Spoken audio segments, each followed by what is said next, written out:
மறுநாள் இன்னைக்கு என்ன சட்னி வைக்க போறேன்?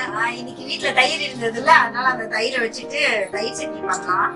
நான் தயிர் சட்னி செய்யறதுக்கு என்னென்ன பொருள் எடுத்திருக்கேன் அப்படின்னா 200 ml வந்து நான் தயிர் எடுத்திருக்கேன். அப்புறம் 2 ஸ்பூன் வந்து கடலைப்பருப்பு எடுத்திருக்கேன். அப்புறம் தேங்காய் சில்லு எடுத்திருக்கேன். அதுக்கப்புறம் 15 மிளகு எடுத்திருக்கேன். அப்புறம் கொஞ்சோண்டு வந்து இது கொத்தமல்லி இலை எடுத்திருக்கேன். வாங்க எப்படி செய்யலாம்னு பார்க்கலாம். கொஞ்சம் பொன்னிறம் ஆனதுக்கு அப்புறமா அச்சில் போட்டு அதே லேசா இது கூட நீங்க கருவேப்பிலை கிடைச்சாலும் நீங்க போட்டுக்கிட்டீங்க அப்படின்னா அதோட ஸ்மெல்லும் ரொம்ப நல்லா இருக்கும். அவ்வளவுதான். நீங்க இந்த ஸ்டேஜ்ல இதை ஆஃப் பண்ணிக்கோங்க. ஆஃப் பண்ணிட்டு இத மிக்ஸி ஜார்ல டிரான்ஸ்ஃபர் பண்ணி அரைச்சு வச்சுக்கலாம். இது நல்லா மையா பேஸ்ட் ஆகிற அளவுக்கு நல்லா அரைச்சுக்கோங்க. அரைச்சு வச்ச பேஸ்ட ஊத்திக்கலாம். அந்த 200 ml தயிரையும் ஊத்திக்கலாம்.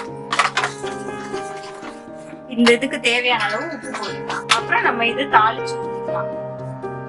ஊத்திட்டு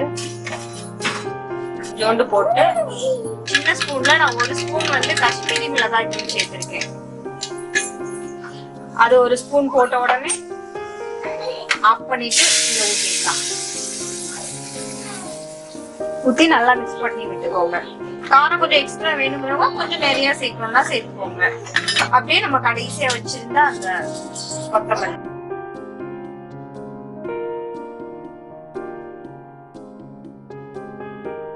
அவ்வளவுதான், நம்மளோட தயிர் சட்னி ரெடி ஆயிடுச்சு.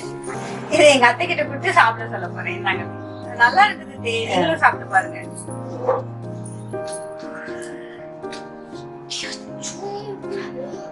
சூப்பரா இருக்கு, நல்ல டேஸ்டா இருக்கு, அவ்வளவு ருசியா இருக்கு. இன்னைக்கு தயிர் சட்னி தயிர்ல வச்சு குழந்தைகளுக்கு கொடுக்கலாம், தாய்மார்களும் சாப்பிடலாம், பெரிய ஆளுகளும் சாப்பிடலாம், தோசைக்கு சாப்பிடலாம், இட்லிக்கு சாப்பிடலாம், சப்பாத்திக்கும் சாப்பிடலாம், எல்லாருக்குமே சாப்பிடலாம். அவ்வளவு டேஸ்டா இருக்கு. கமெண்ட் பண்ணுங்க.